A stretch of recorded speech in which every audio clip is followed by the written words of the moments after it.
Hi, I'm Doug Reynolds, and welcome to my website or my blog, wherever you may be watching this.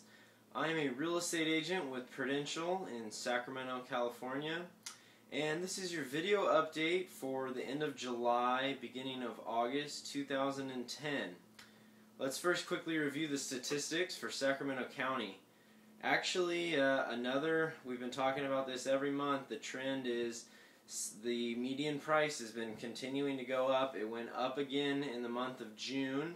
It went from 190,000 to 194,000. So we are definitely up from where our bottom was. If you remember, we talk about it all the time. February 2009 was the bottom of the market in Sacramento County.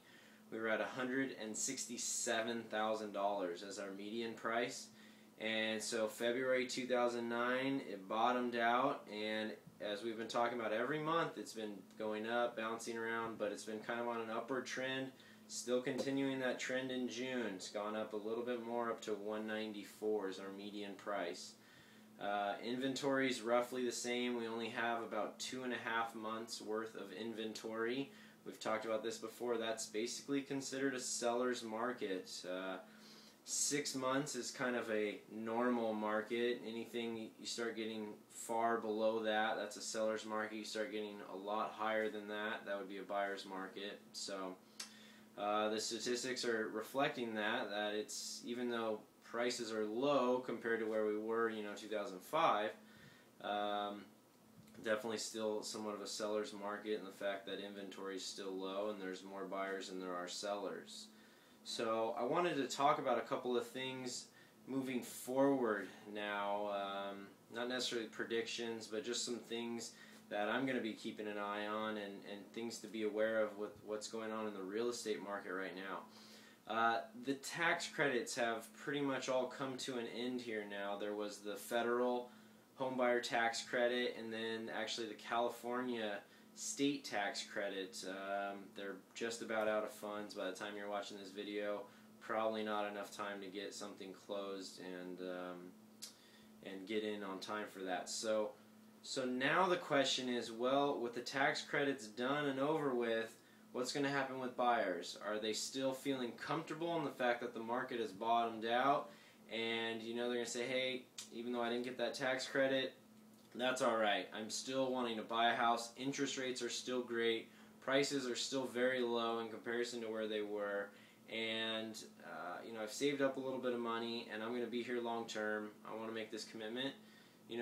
Is that what they're going to be doing? Or are things going to get shaky and, oh, the tax credit's over, and, I don't have enough money right now. And so we're curious as to what's going to happen now that the tax credits are over, because that was sort of incentivizing a couple of people, not a couple, but people that were maybe going to be waiting to buy, kind of decided to buy a little bit sooner. So the question is buyer demand still going to stay high? Another question is the inventory. We definitely know that the banks have properties out there and own them. It's just a matter of when are they going to... They've only been trickling them on the market, and that's been controlling the inventory. My opinion is that they're not going to flood the market with properties. That's just going to be shooting themselves in the foot, because then the inventory is going to shoot way up, prices will trickle down again a little bit. So I think inventory is going to remain low. It might, go up towards somewhat of a little bit more normal, but I don't think the banks are going to be flooding the market anytime soon. So another thing to be watching is interest rates. People have been talking about they're supposed to be going up for a while now, but it just hasn't happened. They've been staying still low, in the 5s. Been great interest rates, still incredible interest rates. So the question is, buyers, is the demand still going to stay high? I think it's going to remain relatively strong. I don't think we're going to have this huge drop now that the credits have ended. Maybe not as strong, but I think it's still going to be there, definitely. So the tax credits, and then interest rates. Where are they going to stay? If they stay low, prices will still remain where they're at or continue to trickle up. If they interest rates jump up, our prices will probably trickle down again a little bit. And then inventory. Those are kind of the three biggies. as to pay attention to moving forward as to kind of where the market will be going. My opinion is I think we're going to probably just stay pretty flat, bounce around a little while, probably not any sort of sharp swings one way or the other. I think, in my opinion, I think the worst is probably over. We may drop down a little bit, may go up a little bit, but nothing, getting probably not back down to that 167 again by any means. The other thing I just want to talk about was short sales. Short sales have evolved incredibly the last couple of years. A few years back I saw how important they were going to be in the market, so I went out and I got short sale certified. So that way I can help any clients that are upside down on their property, they fall behind on their payments, they're not making their payments, anything like that. Feel free to give me a call, shoot me an email, let me know. I can market your property and hopefully get it sold as a short sale for you rather than you getting foreclosed on. Majority of the time it's going to be much better on your credit and it's going to help you out in the long run rather than getting foreclosed on. So short sales are big right now. They're going to stay big for a number of years here. In June, 26% of our solds were short sales.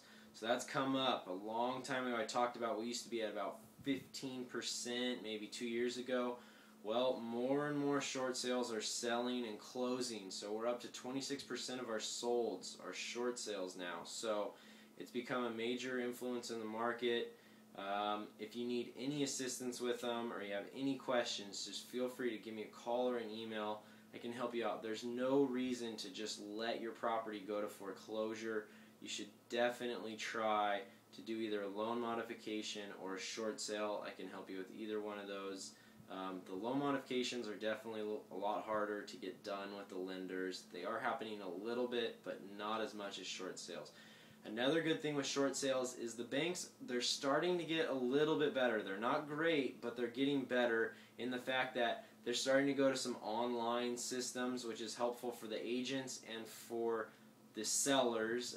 They're not having to fax in to as many companies now. Their staffing is getting a little bit bigger. They're getting a little bit better. They're not necessarily happening a lot faster. Probably still looking 2 to 4 months to get an approval. You got to wait around, but they are getting better, and they're going to continue to get better. So those are just the things I wanted to talk about this month. I hope you're having a great summer. Feel free to give me a call or an email if you have any questions in regards to selling your property or you want to start looking to maybe buy a property or anything. I'd love to help you out. Also, feel free to follow my blog. I update it multiple times per week, about 4 or 5 times a week, so I've got lots of great information about the market, what's going on in real estate, and just local things about Sacramento. And you can also find me on Facebook is a great way to follow, just to keep up with good information also. So my blog and Facebook, I'd love it if you'd follow me on there, become a fan on my Facebook page, and have a great summer. Clear skies.